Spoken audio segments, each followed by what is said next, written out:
It's spooky season for power rankings. Shout out to Glitch City for the dope background music. And welcome, coach of the Saffron Shuckles himself, our boy Dylan. Howdy. It's a pleasure to be here as always, you know. Yeah, man. First time with the co-host here in the videos. Dylan's here to help us with the week 2 power rankings now that all the games are done. So like last week, we'll kind of just keep this real brief, kind of like a highlight of each game that happened this week. We actually had 8 games. I don't have the score of the makeup game that Colin and Nate played. I do have it pulled up if you want. It was. I did take notes on it, but we don't have it. Yeah. I don't have the score. Colin defeated Nate 2-0. Okay, cool, awesome. I'm just gonna mark that real quick. This is live and in person, people. But like we said last week, we'll just kind of run down the list of games, the scores from last week, and then talk a little bit about where people landed in the coaches poll. So there's 6 of us that vote every week on where we think everybody lands in the power rankings. We take the average, throw that together, and then that's the total power ranking. So let's just dive right into the games. The first one with you and Noah, and I wrote in my notes in one big capital letter the word meme. That sums up what my main goal was. Don't let your memes be dreams. Yes, I had a talk with Garrett and DJ the night after I faced Garrett, actually, as we talked, and they both convinced me to go memes, especially with Red Rock Explosion. Hey, it got a kill. It did get a kill. It did get a kill. The game was a 3-0. Could have been a 6-0 if Noah would have not thrown. Even with them both kind of agreeing to play memes, although Noah didn't really bring a meme like at all. No, he didn't. His excuse was like, "Oh, my team's too good; it can't meme." You could have done like physical thunderous or something like that. Like he could have memed. But yeah, that was a 3-0, and I don't really have anything to say about it other than the fact that it's a S tier video and an F tier game. All I have to say was it doesn't really reflect either of us. No. It was a big meme. Yeah. I had fun. Good. That's all that matters. Exactly. The whole league, win, lose, or draw, it's about having fun, and you guys definitely set the bar high for the fun game of the week. Like I said, I came out Red Rock Explosion. And that's all I needed. Yep. You got that off your chest, and we're ready to actually play Pokemon for the rest of the season. Mm-hmm. In our second match of the week, the Kindred Kingdras beat the Pompous Pichus 3-0. Some of the notes that I have for Caleb and Peyton, the Executor versus Bronzong is kind of a stalemate. Caleb was able to get like a sleep powder off. I would have loved to see a switch into a Rotom or back out to try and get the sun back up. And really kind of just abuse that situation where like Bronzong's asleep and can't really do anything. Mm-hmm. But like both teams played really well. Kindred obviously, like Seismitoad, kind of wrecked shop on this one. And there's really not much more to say other than like, not really having a switch in for Caleb at the point where Seismitoad just kind of cleans up. I don't know. Anything you want to add about this one, Dylan? I caught a glimpse of it. Like I looked at the replay. I don't really like you said that Executor Bronzong is just a stalemate, and that's what I think was happening for I think it happened for 10 turns. Yeah. It was just those two. Way longer than I would have liked to see, but in the moment, Caleb's a little new to the whole draft league thing, and I think Peyton just played patient. That's really all you do in that situation, because you definitely don't want to get a second Mon slept in that scenario. So yeah, that was the 3-0 for the Kindred Kingdras. Then we go into my game this week, the Fargo Flygons against the Western Warriors. I just have Kingdra good on my notes. And I think, the biggest thing, like Jack didn't play bad at all. I think actually Jack played a pretty clean game, almost, all 14 turns. The thing that I think helps me for sure is that I have kind of like bulkier switch-ins, and like he did not have an answer for Kingdra at all. He had physical walls in Rhyperior and Tangrowth, but with especially offensive mon like Kingdra, he just didn't really have a switch-in. Yeah, I think all I can say about your game against Jack is Kingdra go Burr. Like I thought Jack played fine. It's just Kingdra go Burr. Yep, it's a tough matchup. He had scary things like the Crocodile and the Salamence, the double Moxie Sweeper. Really scary. And just like the bulky Kinkeldr was great to kind of stop Crocodile in its tracks, and then Kingdra go Burr. So 5-0 for me. That was great. Like I said, even though Jack lost 5-0, I think he played really well. I think he brought a fine team. I don't really... we could play that game 100 times and it could be closer every single match. This time it went my way. Next up, the Edmonton Ice Cubes get a 3-0 over Ruben and the T-Rex Rex. Dylan, any notes on the Sean v. Ruben game? I thought this was actually a pretty close game. Yeah, like I do too. It could have went either way. I think Skarmory did a lot for Sean, and then he was just able to clean house with Savali. Yeah, the hazard stacking was really clutch. Yeah, what was his Savali? Was it? It was Silvally ground and really just clicked multi-attack, and it was like enough to clean up. I really love the hazard stack, and the Skarmory set. I wrote it down. I love that set.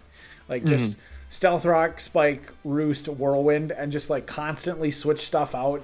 Things are taking like 25 to 50% damage every time they come in. And I think, if Sean's playing for that game plan, chef's kiss. Like he got a Whirlwind on the Tyrantrum, and it just brought the Tyrantrum down to 50 HP because of Stealth Rocks and Spikes. So it was a really good set. Yeah, definitely. I think like Tyranitar on Ruben's side, scary, killing things through a reflect, problems. That's 2 weeks in a row. The Galarian Zapdos has just died and not been able to do anything. The one note I have for you, Ruben, Thunderbolt and not Thunder. Please, for the love of God. It's 10 damage points and 100% accuracy. Go Thunderbolt, please. Yeah. But good play from both of them. Great game. That, I think, was my favorite game to watch for the week. And I really think that Sean really proved that he's in it to win it. And, Ruben kept it close. So, great game there. Yep. Moving into the 6-0, the first 6-0 of the year. The Kalamazoo Raichu over Machoke Me Daddy. Garrett versus Nate. Nate. Funniest video of the week. Props to the production value from Garrett. Man, I don't even really know what to say about this. I love the Heat Rock on the Crobat with the Heat Wave as a check to the Ferrothorn. The Milotic, the offensive Milotic was really cool. Unfortunate Dragon Tail miss. I don't think Garrett ever loses this game, but I think like that Dragon Tail missing hurts Nate's differential for sure. He could have maybe gotten a kill, maybe not been 6-0'd. Yeah, I think because I talked to Garrett when we were discussing mean teams before, and he was actually really trying for the Dusclops power-up punch into 6-0 with Dusclops. Yep. But that didn't work out. But I think if that Dragon Tail did hit, I think Nate would have been a 6-0 and it might have been a little bit closer. Yep. Yeah, like I said, I don't think Garrett ever loses that game, but I definitely think that Nate doesn't get swept. I think Nate learned a lot too from this game as well. So Yeah, I in my personal power rankings, I moved Nate up from 16 to 11. So I think his game against Garrett and his game against Sean or Colin for that matter, actually really really good steps in the right direction. So I think Nate is actually has some chops to him. As much as we've memed how bad his team is. There might be something there, and he might be able to kind of bring things together towards the end of the season. Next up, little disclosure, Cannon had to drop, so the Battlenantics are out of Draft League Season 2. And we've added another team to take its place, and that is the Evan Swaglins, coached by our good friend Colin. And like we said, he played 2 games this week. His makeup game against Nate, he got the 2-0. I guess my notes there, Nate missed a power whip on the slurp off, and I think that totally changes the game. The slurp off then can't belly drum. It can't put a substitute up, most likely. Or it can't do both of those things and be able to drain punch and get its health back. So really unfortunate miss, and a really good game, actually. And then the game against DJ. Let's see, where do I have those notes here? Okay, so DJ, great use of the Klefki. I like the Prankster T-Bowl or Thunderwave on the Mienshao. And that's where the good stuff stops. I'm sorry. The one thing I will say, I think DJ got really greedy with the Lurantis. Going for a Giga Drain when another like superpower would have killed on the Snorlax. Like he's at 80% health against a Snorlax when you know you have a guaranteed kill and you raise your defense. Ooh, I think after the game, DJ actually calced in. He high rolled it with Snorlax.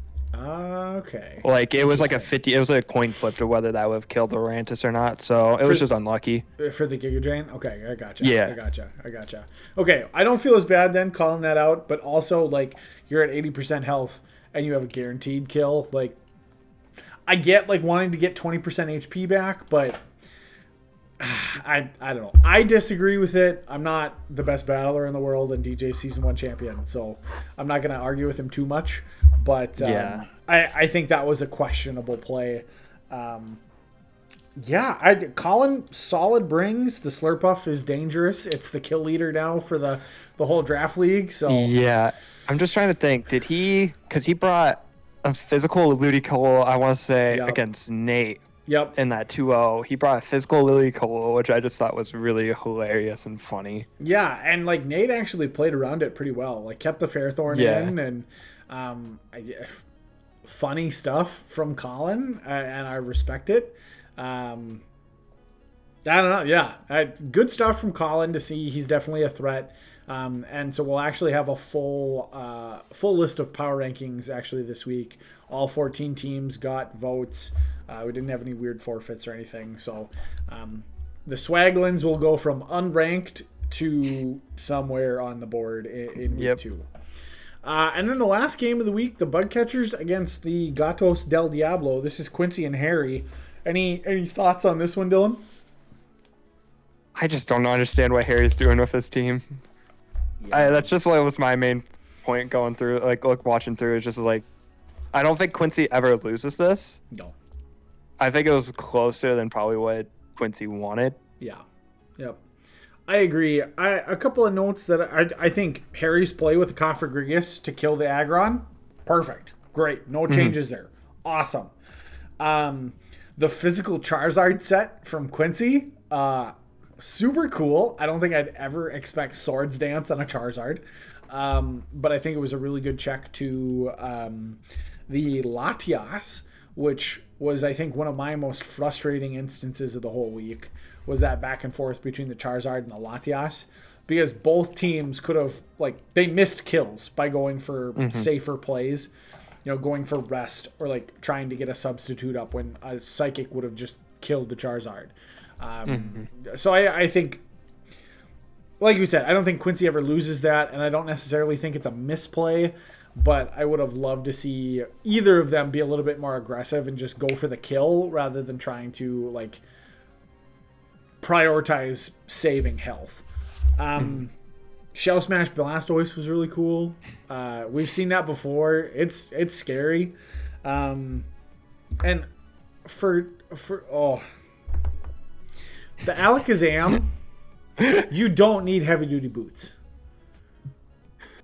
You don't. Like it's so frail that like taking rocks damage is not gonna matter. Like you take one hit, you're probably, barely hanging on. You take 2 hits, you're dead no matter what. So, Harry, if you're going to put an item on that Alakazam, either do like Life Orb to increase damage, or a Scarf would have been sweet. Then you actually outspeed the Blastoise at +2. And then you could probably kill it without it, just running through your team. So those are just kind of some things that I think Harry should listen to and look at, and maybe some different item choices would be a good thing. Same thing with Nate. Switch up your item usage, dude. Like you had like 3 things with Life Orb in one team. Like you can vary it up and change it up a little bit. Like Life Orb is a great item. Don't get me wrong, but like, depending on what sets you're running, like there's the choice items, there's, stuff like the damage reducing berries that Quincy used in week 1 against me that were really awesome. Leftovers, eject button, weakness policy. There's a whole bunch of possibilities. Have fun with it. You don't always have to be like leftovers on my defensive mons, Life Orb on my offense. So, and any other thoughts as far as like the week goes? Any of the games that were your favorites? Want to talk about more? And then we'll kind of jump into power rankings here. I thought it was a pretty decent week for games. Like we said earlier, that Sean versus Ruben game was probably the best game of the week. Yeah, if I had to put a star of best game of the week, that was it. Yep, I definitely agree. And we had our content games, Garrett versus Nate, me versus Noah. Those were content games. Yeah, yep. And like we said, the important thing is everybody's having fun.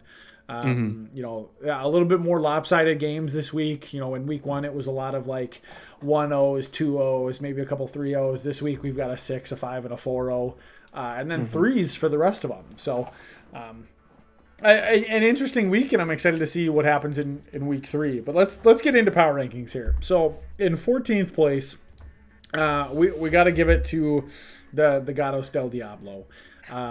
Harry, like we said, fundamentals, go back to basics, dude. You have scary threats on your team, a little bit more prep. I think the one thing that hurts Harry too is like his schedule is so difficult. Like he's got really difficult classes and he's busy, and I don't think has as much time as some of the other teams to be able to prep and put in some good stuff, because we've seen what Harry can do when he has time to prep. He's good at this game.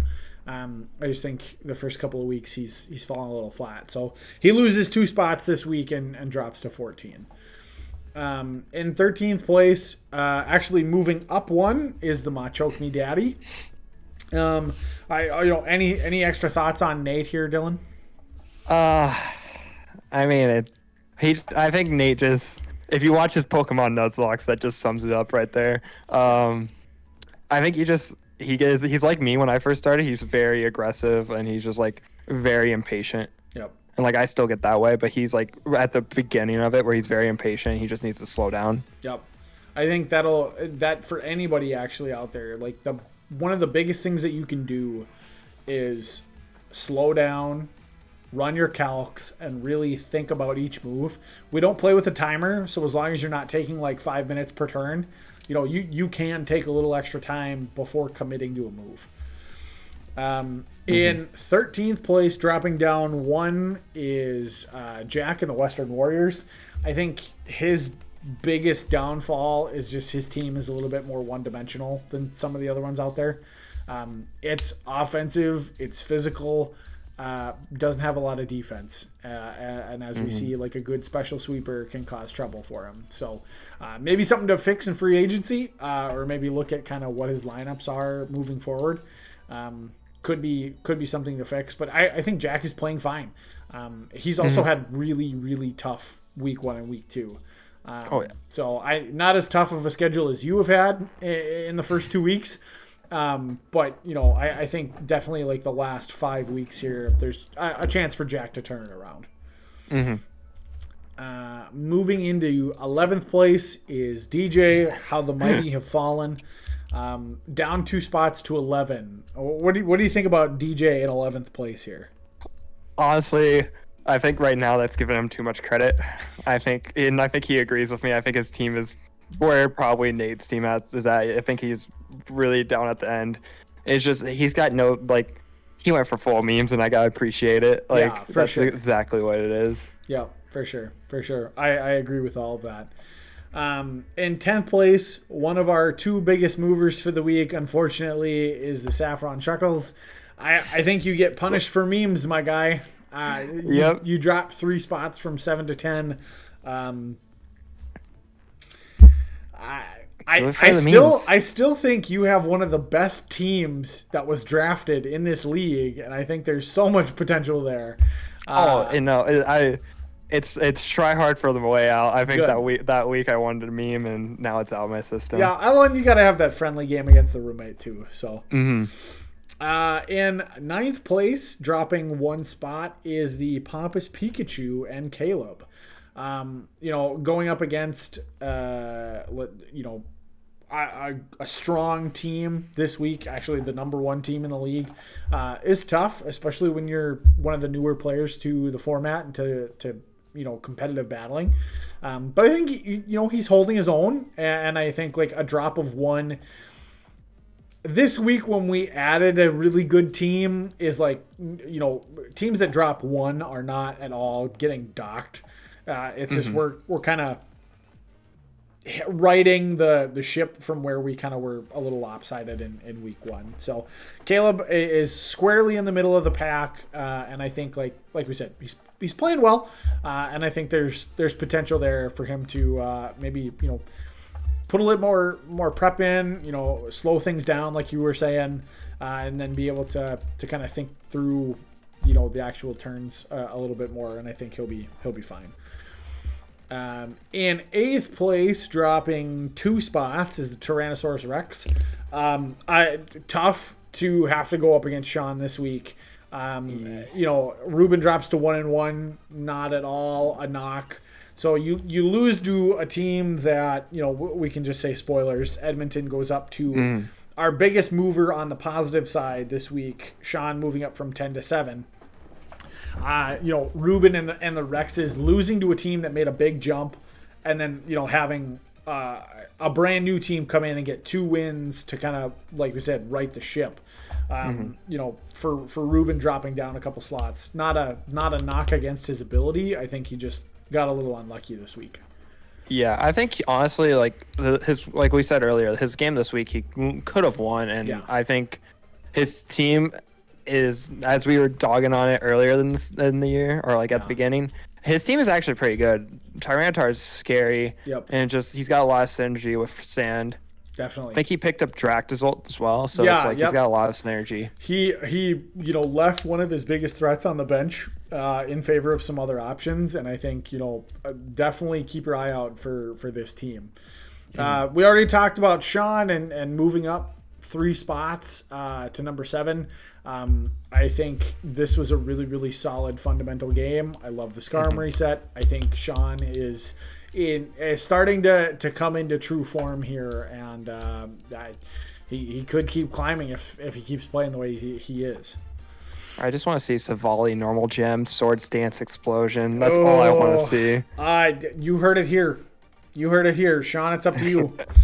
In 6th place, we've got the Bug Catchers and Quincy. Getting a bounce back win, unfortunately, against the number 14 team doesn't mean that you gain a bunch in the power ranking. But just a solid game from Quincy, and then, has the unfortunate factor of like a 2-0 team coming through this week, with our fifth place team, Colin, jumping on to the stands, technically going from unranked to fifth. So a really good coming out party for Colin. Yeah, because I Colin's team is very weird. I think it's very hard to prep against, and also too, I think in both those games, I don't think in the Nate game he could have 6-0'd, but I definitely think in the DJ game he could have 6-0'd. Yeah, yep. There's definitely shades of greatness there, and Colin he knows what he's doing, so he's going to be a threat to watch moving forward, and being able to start the season in fifth position at 2-0 with a really good differential, I think is a good example of what we can expect from him. In fourth place is me. I am one of two teams that didn't move this week, so we stay in fourth place. Dylan, anything to comment on the Fargo Flygons? I think like I said earlier, Kingdra goes burr. That mon is dumb. Yep. And especially when you get rain up, it's just stupid. Yep. Yeah. I think for me, I'm kind of always planning on our ranking being kind of in that 3 to 6 spot, like the upper, in the top third of all the teams. And I think, I get DJ this week. I'm excited to get a little revenge on him from season 1, but we'll see how that game goes. And I'm really happy with staying level despite all of what happened this week, and the top teams getting wins again this week. So nothing bad about number 4 here. Number 3, dropping down 1 slot, is the Jamestown Judgment. Noah, you get penalized for memeing. I mean, that's... He didn't even meme. No, he didn't meme. He threw the game. He threw away a 6-0 and first place overall in the standings. So... Because, I wanted to meme and he didn't. Yeah. Do with that what you will. In second place, moving up 1, is the Kalamazoo Raichu, getting a 6-0 against Nate this week, showing us that Garrett has not lost a step, and he's coming for that number 1 ranking. It's tough to say, the Kindred Kingdras, Peyton, if you're in first place and you win, you're probably not going to drop to second place. That might change next week if you and Garrett both win and Garrett gets another 6-0. We kind of have to reward that. But really solid play from both of these guys this week against good opponents. I mean, no shade against Nate or Caleb, both being a little newer, but still holding their own. Kalamazoo getting a big 6-0 win this week, and then obviously Peyton and the Kingdras getting that 3-0. Anything to comment on the top 2 teams in the league? I think Garrett's team is if I personally would have to say, I think Garrett's team, prepping wise, is way more unpredictable to prep for than it is for Payne's team. Yep. Just because you never know what Garrett's gonna do. That Canadian just is always mixing everything up. So yeah, his teams are about as unpredictable as his videos, and I think that's a great way to kind of segue to kind of the final wrap up. So yeah, this is our week 2 power rankings. In first place, the Kindred Kingdras, coached by Peyton. Then we go Kalamazoo, Jamestown, Fargo, the Swaglins, the Bug Catchers, Edmonton, T-Rex Rex, Pompous Pikachu, Saffron, the Laughlin Lurantis, the Western Warriors, Ma Choke Me Daddy, and then rounding out in 14th place, Gatos del Diablo. Dylan, thanks so much for joining on the video this week. It was great to have you. And thank you for having me. Yeah, no problem, man. Good luck, everybody, with your week 3 games. I'm excited to watch them and be able to maybe make some comments on next week. So thanks for watching, and have fun.